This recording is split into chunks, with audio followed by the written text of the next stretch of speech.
Hello everyone, my dear students, colleagues or friends. Today in this video lecture I am going to explain the commercial cells, some important commercial cells that we use in our daily life. So topic for today's discussion will be commercial cells. So let me write down the topic first.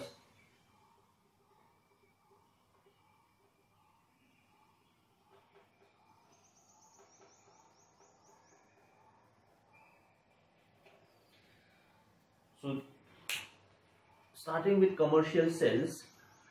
So now we have discussed in detail what is galvanic cell, what is electrolytic cell. That we have discussed the properties related to these types of cells. Then we have Nernst equation and application of this Nernst equation. Now all these cells that we have discussed cannot be used as a commercial cell, because for a commercial cell the requirement is that cell should be having a constant potential during the course of this discharging process or the use of this commercial cell.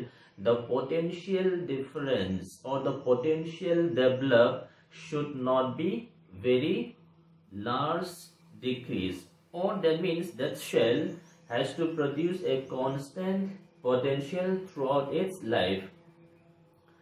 Now in all the cells that we have discussed, we have used salt breeze.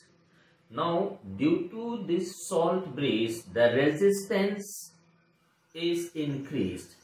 Now when we try to extract maximum potential, there is a large drop in potential. So because of this large drop in potential, that cell cannot function as a commercial cell. And secondly, that now look at for this commercial cell, that should be light and compact and all these things. Now so to make it this, we are going to discuss some commercial cells. Now there are three different types of commercial cells that we use in our day-to-day life. First let me explain. The first one is known as primary cell.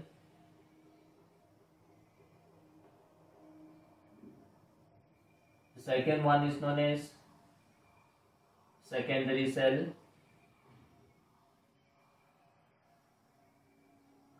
And the third one is known as fuel cells. So these are the three commercial cells that we are going to discuss. Now starting with this primary cell, let's begin with this primary cell.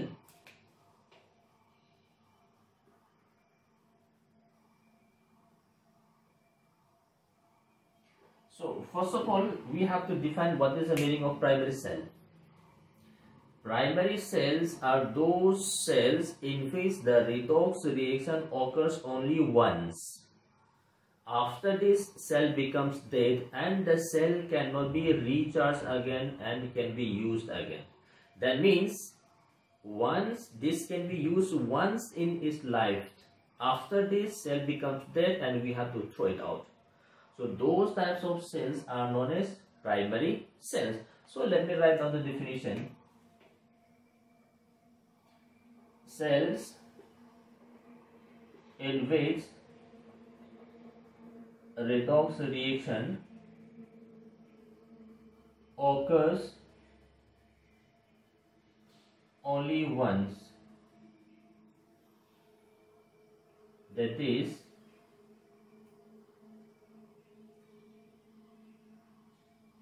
cell can be used only once. After this, cell becomes dead.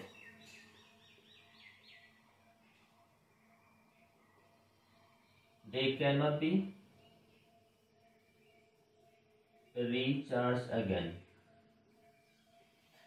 So means throughout its life the cell can be used only once. After this we have to throw it out the cell. So those types of cells are known as primary cells. And the most common primary cell that we use in our daily life is dry cell.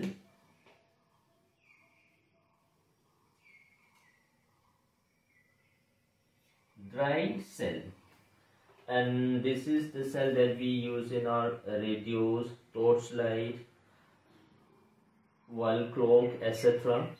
So this is dry cell, which is also known as Lakeland cell.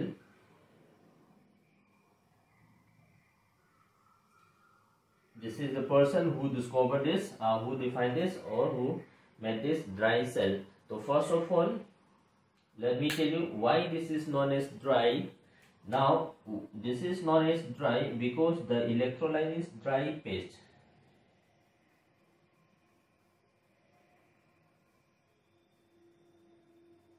Electrolyte is dry paste. Since the electrolyte used is dry paste, so these cells are known as simply dry cell, or in name of the in honor of the person who discovered the cells, that is Lakeland's cell.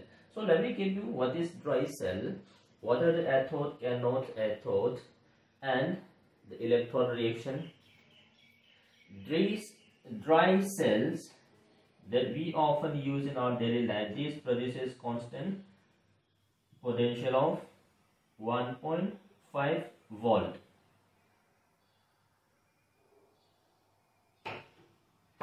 So this is dry cell. Now in this dry cell, so if you look at this dry cell, that dry cell is made of a zinc container, and that zinc container is made of, so let me draw the diagram.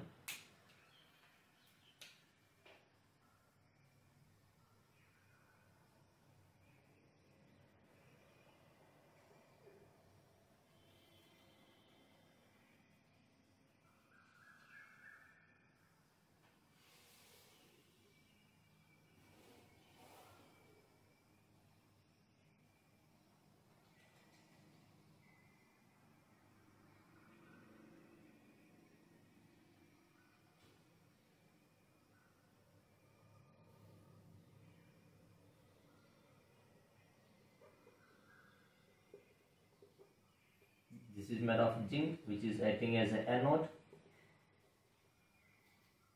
This is graphite, and this is acting as a cathode. That is metal cap.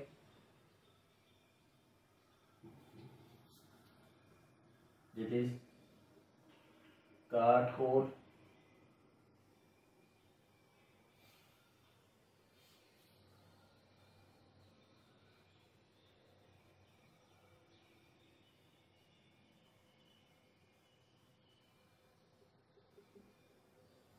Now in this we have a paste of zinc chloride,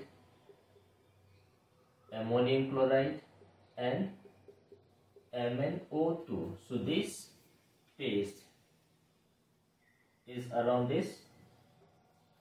So it's a simple description of this dry cell that we use in our life. So now look at this. This is made of a zinc container. Zinc container is acting as an anode, and the centrally placed graphite is acting as a cathode. And now look at it, this graphite, we have a metal cap, so that we have, this is connecting electrical circuit. Now we have a pitch here. This is sealed, and this is made of thick cardboard so that it protects from atmosphere. To protect it from atmosphere, and around this graphite rod we have the paste of zinc chloride, ammonium chloride, and MnO2. This is acting as an electrolyte for this cell. Now this is a simple description of dry cell. Now, if you look at this dry cell, the reaction becomes now the cathode or anode reaction is very complex reaction, but this can be simply represented in this way. So, in anode we have, now look at this, we have this zinc. So, this zinc solid is oxidized to give you zinc plus 2 electron is released. Now at cathode we have this MnO2 solid. This reacts with ammonium ion which is present in the electrolyte, that is ammonium chloride, and this takes up electron when this is converted into MnOOH plus ammonia gas is released, or this can also be written as 2MnO2 plus 2NH4 plus 2 electron, when this gives you Mn2O3 plus 2NH3 plus H2O. Now if you look at this reaction very carefully, now in anode zinc is going from 0 to +2, so we said this is oxidation. And at cathode, if you look at this, Mn changing from this is +4, now changing into +3 by take up of this electron. Or look at this, Mn is +4 here, now this changes to +3. So this is the simplified version of the electrode reaction which is taking place in a dry cell. Now during this reaction, now look at this, ammonia is released here. Now we have this, we are using this dry cell in our life. Now during this electrochemical reaction, now look at this, there is no evolution of ammonia because ammonia has got a typical smell which can be easily detected. But since now look at in the electrode reaction, there is a formation of ammonia. Now this ammonia does not release as a gas. Instead, this ammonia combines with zinc ion which is present in the zinc chloride, and this forms a gas. So does not release as gas but forms a complex with this zinc chloride. Forms a complex. So what is a complex? Look at this.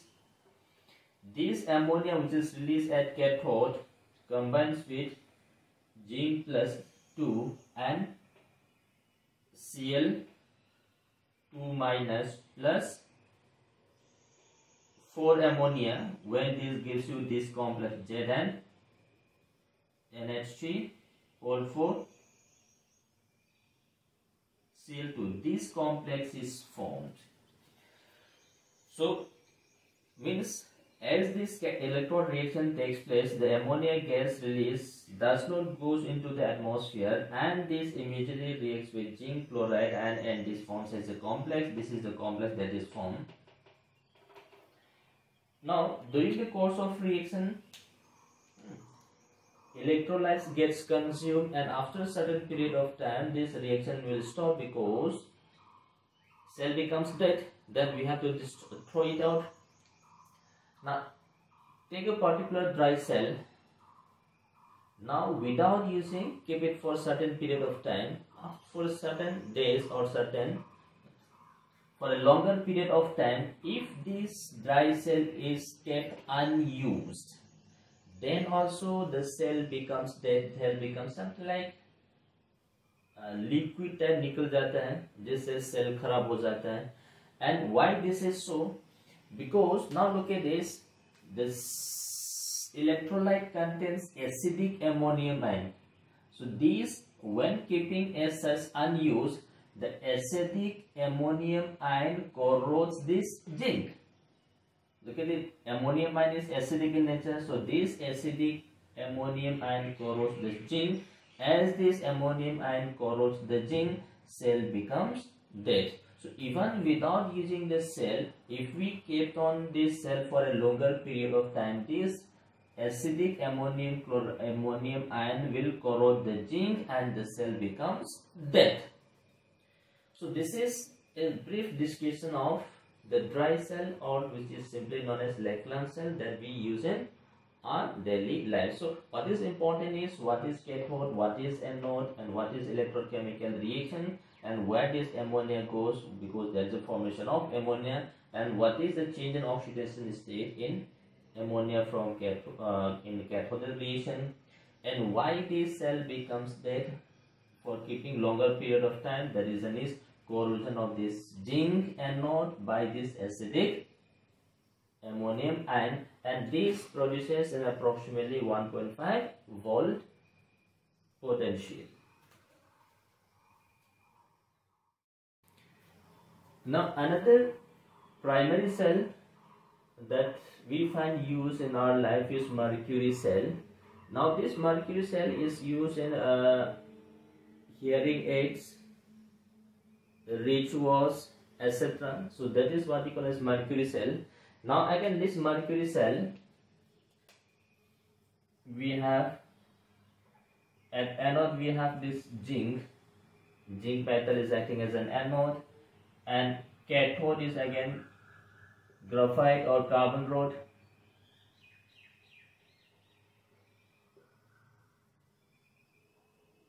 So carbon rod again acts as a cathode. We have anode zinc, and the electrolyte for this is moist mercury oxide mixed with potassium hydroxide act as an electrolyte. So this is cathode, anode, and electrolyte used for this mercury cell. Now what is happening is, at anode we have this reaction, zinc solid combines with OH minus from this KOH, and this forms zinc oxide solid plus H2O plus 2 electron is released, whereas in cathode this mercury oxide solid reacts with water when plus 2 electron, when this gives you mercury liquid plus 2 OH is formed. So this is, look at this, anodic reaction, this is cathodic reaction. If we add these two, we get this net cell reaction. So the net cell reaction is zinc solid plus mercury oxide solid. Now look at this, water will cancel out, electron will cancel out, OH will cancel out, when this gives you zinc oxide plus mercury liquid. Now if you look at this reaction very carefully, the electrolytes are after this cell reaction. Now look at this, on the left side we have, look at this, zinc solid and mercury oxide, zinc oxide solid and mercury liquid. Now look at this, none of this reaction contains, the net cell reaction does not have any ion whose concentration changes with time. Now since either we have a solid or pure liquid whose concentration does not vary with time, so since due to the presence of solids and the pure liquid, this mercury cell produces a constant voltage. No ions whose concentration varies with time. hence it gives a constant voltage, approximately 1.3 volt this produces.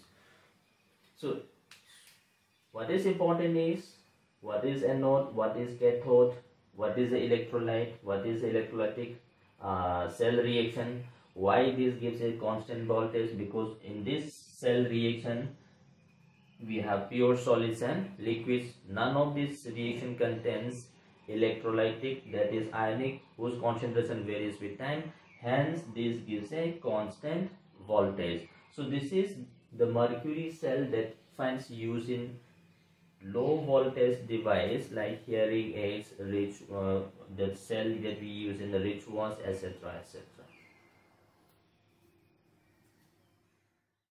These are two primary cells that we often use in our lives, so whose description I have given to you. Now the second, that is we are going through this secondary cell. Now primary cell was those cells in which redox reaction occurs only once, which cannot be recharged, means its lifetime is very short, means they can be used once in its lifetime, and after this cell becomes dead and we have to throw it out. Now there are certain cells which is known as secondary cells. That means after discharging, the cell can be recharged again and can be used again. That means after this discharging, we connect it to an external circuit, then the cell can be recharged again, and then we can again use the cell. So those types of cells which can be used which can be used more than once by a recharging process, and which can be recharged again and again, those cells are known as secondary cells. So the most common secondary cell that we use is lead storage battery.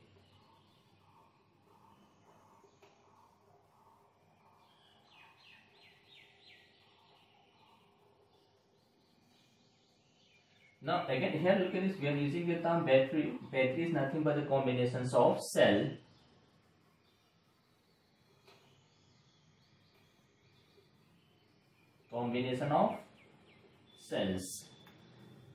means we have a number of cells. That cells are connected to give you a battery whose output, the potential will be much greater than the individual cell. But sometimes cell and battery are used synonymously, so but the basic difference is the combinations of cell is known as battery. Now we have this lead storage battery.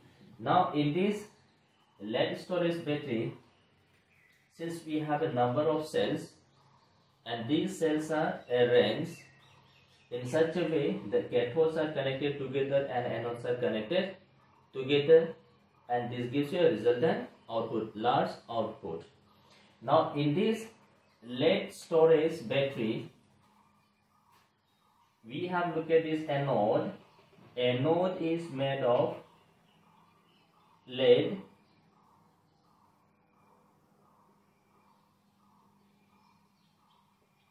and the cathode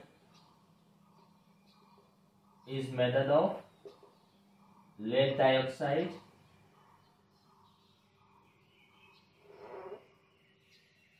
and the electrolyte is 38% sulfuric acid, 38% sulfuric acid, whose density is approximately 1.3 gram per centimeter cube. So this sulfuric acid is acting as an electrolyte. Anode is made up of lead and the cathode is made up of lead dioxide. Now what is happening is, now as I told you, this cell, after discharge, cell can be connected to an external circuit. Now when the cell is connected to an external circuit, that is known as recharging, and during the recharging process, the cell acts as an electrolytic cell. So discharging process, this cell acts as a galvanic cell, and during recharging, the cell will act as an electrolytic cell. So now let's see what is happening during discharging process when the cell is in use.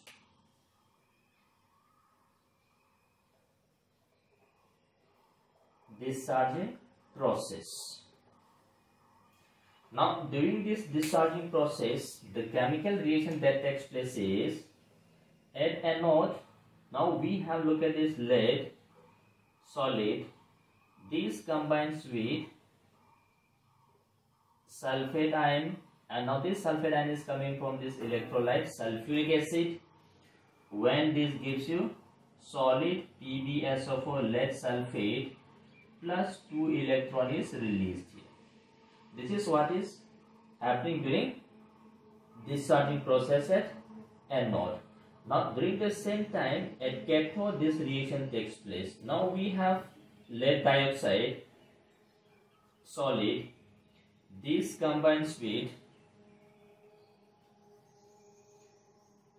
2H plus ion plus sulfate ion plus this also takes up 2 electron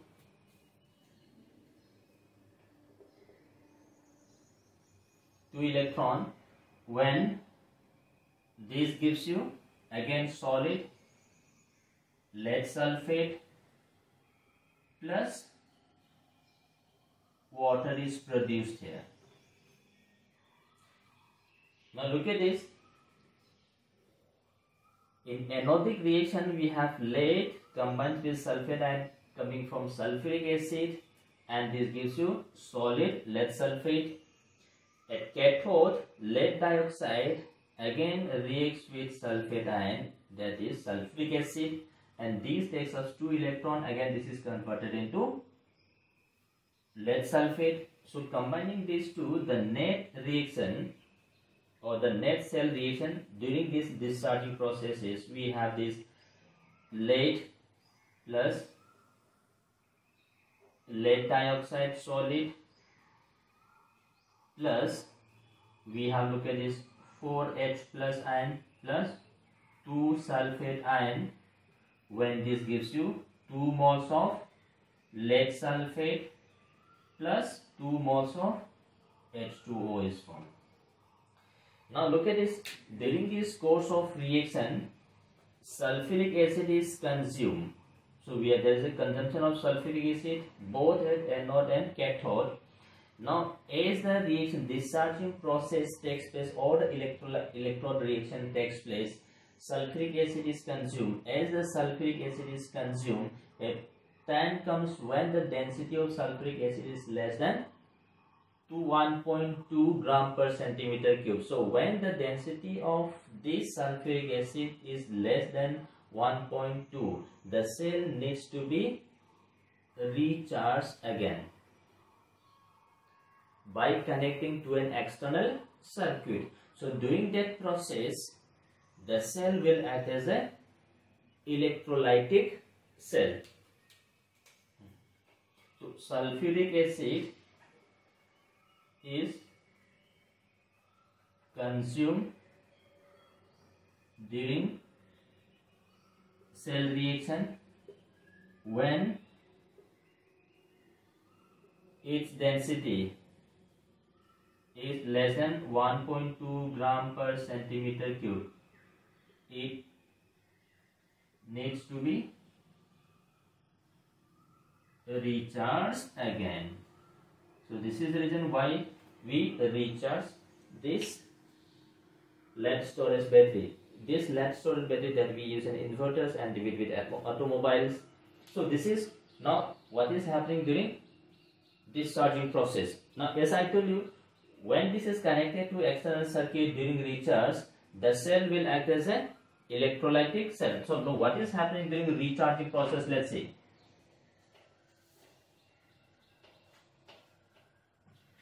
Recharging process.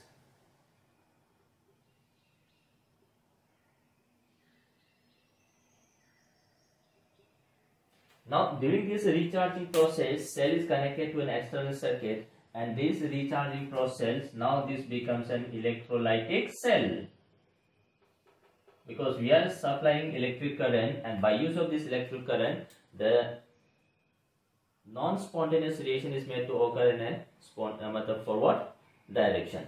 That means by use of this electric current, chemical reaction is made to happen, or electrical energy is converted into chemical energy. Now, during this recharging process, we are supplying electric current when the cell is acting as an electrolytic cell. In this case, or in recharging process, this anode becomes cathode and cathode becomes anode, and the cell reaction is reversed. So what is happening is, anode, now this cathode, which was cathode for discharging process, will act as an anode, and the cell will take place in reverse direction. So look at this. This was the cathode for discharging. Now this becomes anode, and the reaction is reversed. So what is happening is, we have, look at this, lead sulfate combines with 2H2O when this is converted into PbO2 solid. This is also solid, plus 4H plus 2 SO4 2 minus plus 2 electron. So look at this, the cathode of discharging reaction acting as an anode, and the reaction is reversed. In the same time, the anode of discharging process will act as a cathode, and again the reaction is in reverse direction. So again, look at this, we have PbSO4 plus 2 electron, and this gives you lead solid plus sulfate ion plus, so this becomes cathode. So anode becomes cathode in recharging, cathode becomes anode in recharging, with the cell reaction taking place in reverse way. Now adding these two, we get this net cell reaction. So net cell reaction is, we have, look at this, PbSO4 2 moles combining with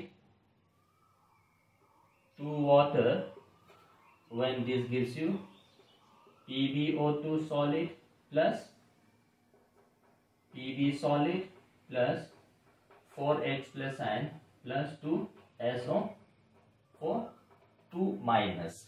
So this is net cell reaction for recharging process. Now look at this, while using this lead storage battery, water is consumed here, and since water is consumed here, if you look at this, during this recharging process, we add this distilled water in this lead storage battery that we use in inverters or in car radiators. Now the question is, why we add water, distilled water, during this in this lead storage battery? The reason is, during this recharging process, water is consumed. So since water is consumed, so we need to replenish this by adding extra volumes of distilled water. Now along with this, look at this, a recharging process, we are supplying electric current.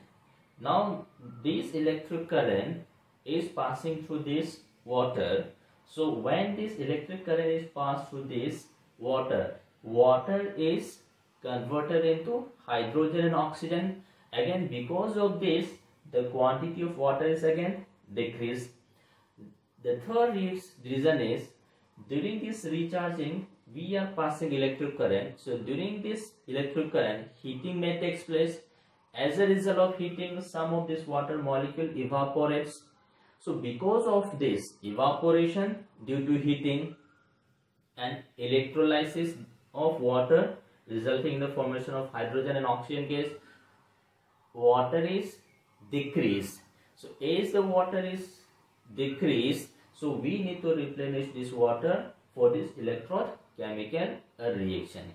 So this is the reason. Now the question is, why this cell can be recharged by passing electric current? The reason is, look at this, after this discharging process, the products, look at it, that is lead sulfate, this is solid, lead sulfate, this is solid. So both this product at anode and cathode is solid, which gets deposited on the cathode and anode. So during this recharging process, this can be easily converted into the reverse reaction. So this is the reason why the recharging is possible here. So I have given you the reason why we need to add water, because water is constantly consumed during this recharging process. Along with this, there is some loss of water due to evaporation because of heating, and because of electric current, some water undergoes electrolysis, resulting in the formation of hydrogen and oxygen gas. So this is the reason why we need to replenish this water, or we use distilled water during this recharging process. So important thing that we have to keep in mind is what is anode, cathode, what is electrolyte, what is reaction during discharging process, why we need to recharge, because when the sulfuric acid is constantly consumed here, its density decreases. When the density is less than 1.20 gram per centimeter cube, we need to recharge it again. Now what is the type of cell during recharging process? Because recharging process we are supplying electric current, so it is acting as an electrolytic cell, and cathode of discharging reaction becomes anode, with the reaction taking place in reverse way. Anode of discharging process becomes cathode, and again the reaction is taking place in reverse way, and the net reaction is also reverse. So during this recharging process, water is used, so we have to supply water. Again, there is some loss of water due to heat evaporation and electrolysis, forming hydrogen and oxygen gas. So this is the reason why we add water, distilled water, in this lead storage battery. So this is one of the most common secondary cell that we use in our daily life. Another secondary cell that is often used in our daily life, that is nickel cadmium cell or NiCad. Now in this nickel or NiCad cell, anode is cadmium, so cadmium is acting as an anode. Cathode is nickel dioxide, is acting as a cathode, and the electrolyte is potassium hydroxide. Potassium hydroxide is used as an electrolyte, and the cell reaction taking place at anode and cathode is anodic cell reaction is, we have look at this cadmium solid combines with OH minus from this electrolyte, when this gives you cadmium hydroxide plus 2 electron is released there. Now on the other side, at cathode we have this nickel dioxide. Again this is solid, this reacts with water, when this gives you again nickel hydroxide plus 2 electron is consumed here, 2 OH. So this is the cathodic reaction and this is anodic reaction. Now in anode, cadmium changing from 0 to +2, cathode nickel changing from +4 to +2. Now adding these two, we have this net reaction. Net reaction is, look at this, we have a cadmium solid plus NiO2 solid plus 2 moles of water is consumed, when this gives you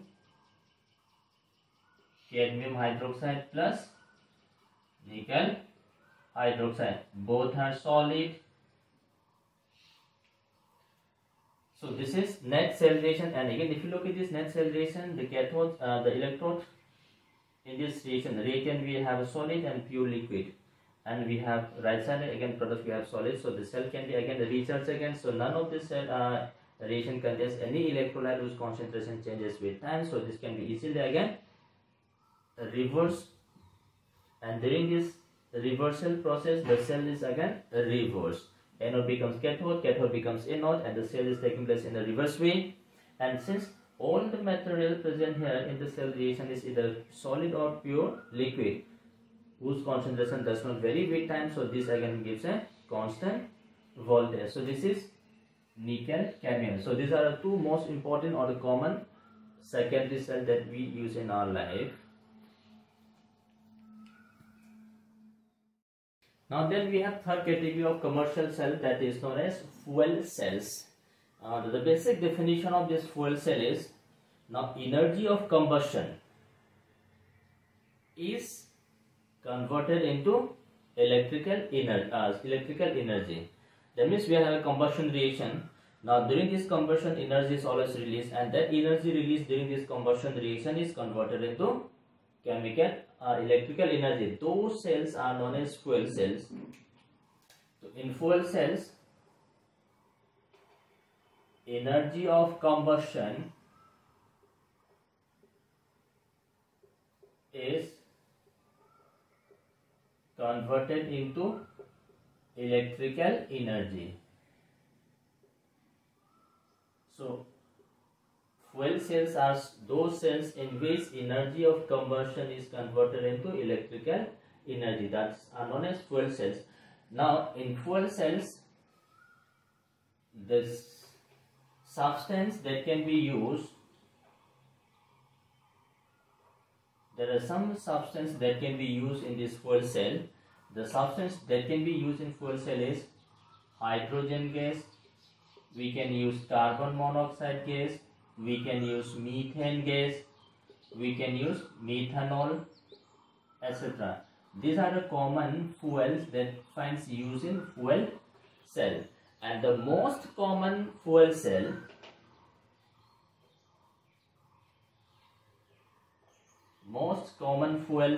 that uses hydrogen oxygen fuel cell.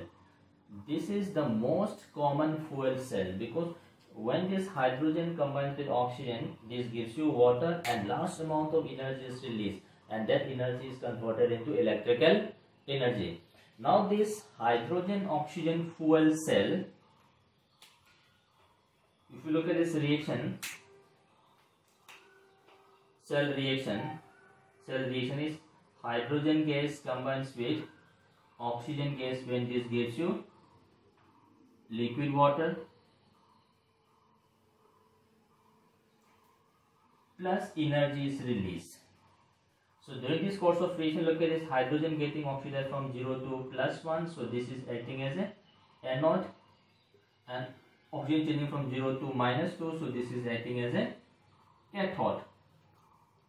Now at the anode and cathode, hydrogen oxygen are continuously fed, continuously supplied. So as long as hydrogen and oxygen is continuously supplied at the respective electrodes, the cell reaction takes place, and this produces continuously energy is produced, and that energy is converted into electrical energy. Now this hydrogen oxygen fuel cell, this was used in Apollo aircraft that goes to the moon. तो moon में जो Apollo aircraft गया था, spacecraft, उसमें ये use किया था. तो इसका जो दो role, now during the course of reaction energy is produced. That energy produced is used for lighting the spacecraft और फॉर रनिंग और lighting the spacecraft, for running the spacecraft as well as for lighting the spacecraft. At the same time, the product is liquid water. This liquid water, which was formed as a product, was used for drinking by the astronauts, because in this Apollo space mission we have astronauts, and those astronauts requires water for survival. And now the water formed as a byproduct or as a product during the cell reaction, this water was used for consumption by the astronaut, and the energy produced was used for lighting the spacecraft and for running the spacecraft. And one important look at this advantage of this fuel cell is, now anodic and cathodic materials are continuously supplied. Now since the materials are continuously supplied, energy is continuously produced. First thing. Second, the products are environment friendly. This does not pollute the environment. So from this green chemistry point of view, or for this environment friendly point of view, again this is environment friendly. Third, if you look at this efficiency of this fuel cell is almost 70%, whereas take this normal thermal power plants with efficiency is always 30 to 40%. So in terms of efficiency, these are more efficient. But there is certain problems, like because we have to use these hydro gases at very high pressure and low temperature conditions, so it becomes very difficult to handle these gases.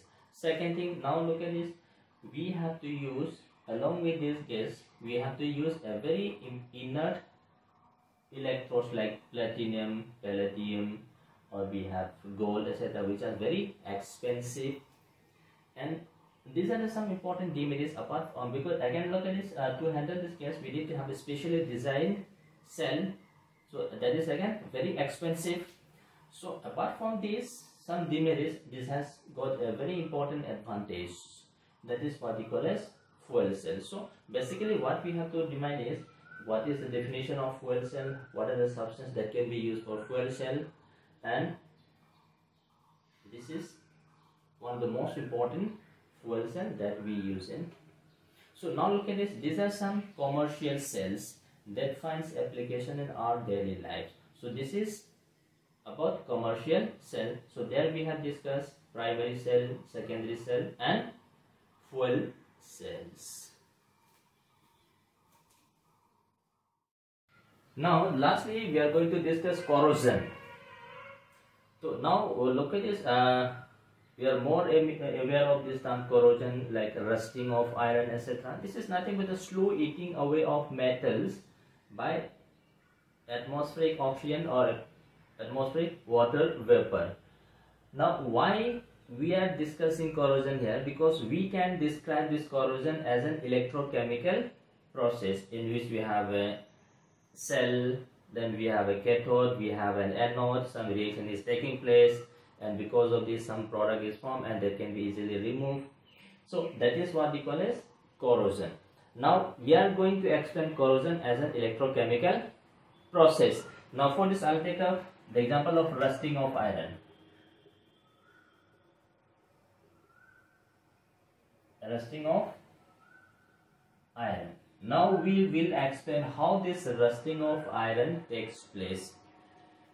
Now, so look at this, we are having an electrochemical process. For this electrochemical process we need to have an electrolyte, we need to have a cathode, we need to have an anode, and again there is a cell reaction. So we will discuss in this. Now we are discussing rusting of iron. So we have an iron metal. And we give you the steps. What is happening is, now on the surface of this metal, the water vapors that is present in the atmosphere or on the surface of this iron. Now this absorbs carbon dioxide and oxygen from the atmosphere. So again look at this, on the surface of iron, water vapors absorbs carbon dioxide and oxygen from atmosphere and is converted into carbonic acid. The forces on the surface of iron, vapors absorbs carbon dioxide gas and oxygen gas from atmosphere. So when this water vapors absorbs carbon dioxide and oxygen gas from water on the surface, this is taking place on the surface of metal iron. So look at this H2O combines with carbon dioxide and this gives you carbonic acid. Now look at this is a carbonic acid. So this carbonic acid being a weak acid, this ionized to give you H plus ion and bicarbonate. Now look at this carbonic acid which is formed on the surface of metal when water vapor absorbs carbon dioxide and oxygen from atmosphere. This is acting as an electrolyte. So what is the electrolyte for this rusting of iron? So electrolyte is carbonic acid which is formed on the surface of iron when water vapor absorbs carbon dioxide and oxygen from atmosphere. Now once we have this electrolyte, now this electrolyte is present on the surface of iron. So already we have this iron. So this iron solid gets oxidized to give you ferrous iron. And this, along with this, there is a release of 2 electrons. So whenever this reaction takes place, because we have a surface of metal, on this surface we have these water vapors absorb carbon dioxide forming carbonic acid, which further dissociates to give you H plus and carbonate or bicarbonate. So this H plus ion is acting as an electrolyte for this reaction. Now on the surface of metal we have this iron. Now this iron oxidized to give you ferrous ion plus electron is released. So that particular site where this reaction takes place is acting as an anode. This acts as an anode. So there will be thousands of sites where this reaction takes place. So all these sites will act as an anode. Now once we have this anode, electron is released. Now this electron will be consumed in cathode. Now look at this, we have this electrolyte coming from carbonic acid. This H plus ion takes up 1 electron when this is converted into atomic hydrogen. Now this this atomic hydrogen combines with oxygen present in the atmosphere. Oxygen gas takes up this H plus when this gives you H2O. So multiply this reaction by 4, we have.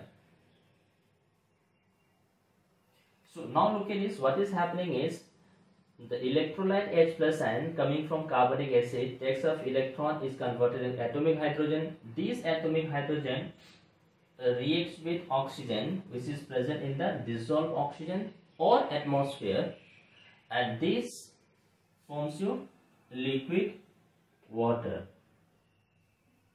Now those sites in which this reaction takes place, those are known as cathode. That will act as a cathode. So there are many sites in which this reaction will take place. So that particular location or place or sites will act as a cathode. So now we have an anode, we have a cathode. So now look at this. At anode, iron is oxidized. At cathode, H plus ion consumes electron which gives you atomic hydrogen, and this atomic hydrogen reacts with oxygen to give you water. So we have this cathode and anodes. So there are thousands of places in which this reaction takes place. That means on the surface of metal iron we have a number of electrochemical cells in which this is acting as an anode, this is acting as a cathode. Now the ferrous ion formed, this ferrous ion reacts with oxygen which is present in dissolved oxygen or present in the atmosphere in presence of this water. This is converted into ferric ion as ferric hydroxide. So now look at this. In the first end we have ferrous ion. This ferrous ion reacts with oxygen from the atmosphere or which is present in the dissolved water. In presence of water, this ferrous is converted into ferric ion. Now this ferric ion, Fe2O3, this reacts with water when this is converted into hydrated ferric oxide. Now this hydrated ferric oxide, this is what we call as rust. इसी का नाम है rust, and this is the composition of rust. So the composition of rust is hydrated ferric oxide. that is brown color जो layer iron के surface में बन जाता है, flaky type which can be easily removed. So that brown color जो flaky layer है that is what they call as hydrated ferric oxide. तो ये remove कर सकता है. तो that water एक आयरन क्या रिमूव करके फेरिक ऑक्साइड में चला गया.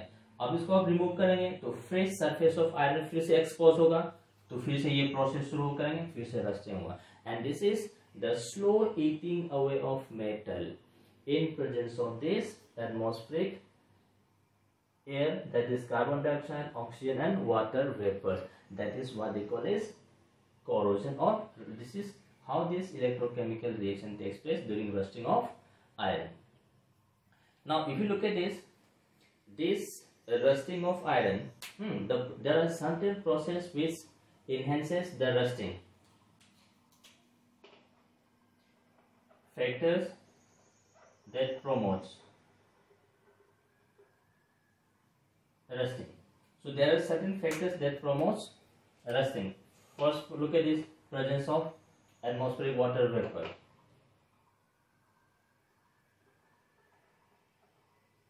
Atmospheric water vapor, carbon dioxide gas, etc. Second factor, now look at this presence of electrolyte.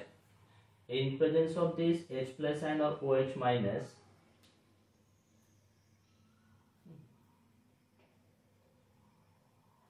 presence of electrolytes like H plus and or OH minus, because these H plus and OH minus and enhances this process. So if in presence of this H plus and OH minus and the rusting will becomes faster. Third, now look at this rusting. What is happening is, if there is a scratch or bends in the metal object, the rusting becomes faster. Presence of scratch, bends, the reaction becomes faster. So these are certain factors that promotes corrosion. Now to stop this corrosion, means that is prevention of corrosion, there are certain factors that can be used for prevention of corrosion.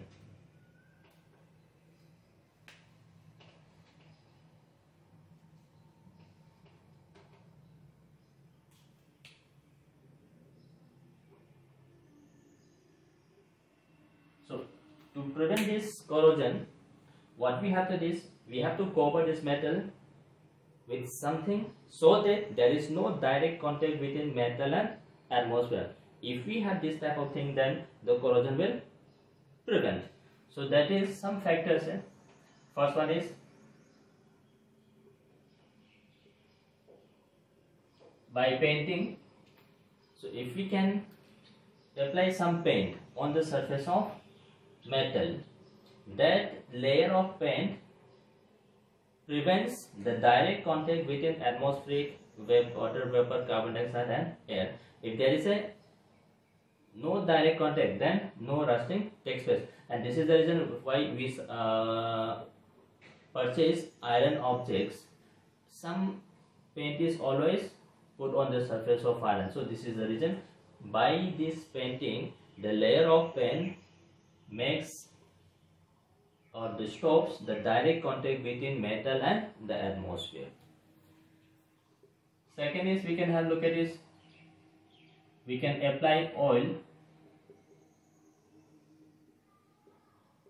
If we apply oil on the surface of again this iron or metal, again direct contact between iron and the atmospheric air is prevented. Again this prevents corrosion. Third one is, now we can apply some metals on the surface of this metal. Now look at it, there are two metals in one. We can apply some non-reactive metals on the surface of this metal whose corrosion is to be prevented. Now by applying some non-reactive metals which cannot be easily oxidized, so the metal will be prevented.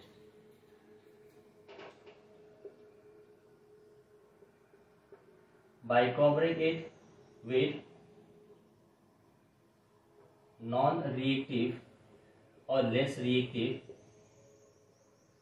metals. So if we can cover this metal surface by another non-reactive metals, so because of this non-reactive metal, direct contact between metal and the atmospheric air is prevented, which prevents the corrosion, because that metal which comes in contact with atmosphere being a non-reactive cannot be easily oxidized. The third one is known as sacrificial.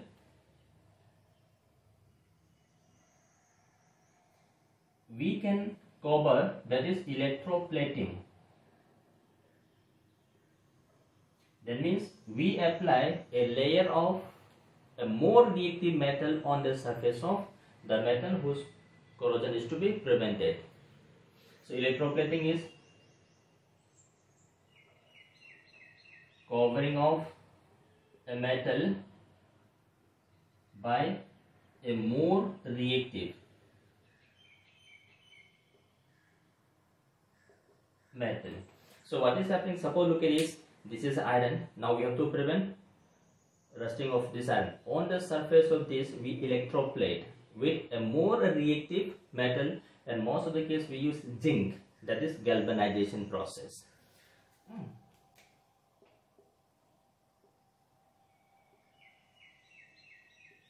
So now we apply a layer of zinc on the surface of this iron. Now look at it, we cannot simply apply this zinc. Now we have to apply this through an electrochemical reaction. So this iron is dipped into a solution of zinc. We pass this electric current when a layer of zinc metal is applied on the surface of this iron. Now the zinc being more reactive than iron, this zinc comes in contact with atmosphere. So first atmospheric air will attack this zinc, and since atmosphere air, water vapor, carbon dioxide attacks this zinc, zinc will undergo chemical reaction preventing this iron from corrosion. So these are some of the factors, methods by which we can prevent corrosion. So this is corrosion. So basically what you have to do is, what is corrosion, how this rusting of iron acts as an electrochemical process, what is the chemical reaction, what is the composition of flux, etc. So this is all about commercial sense and corrosion.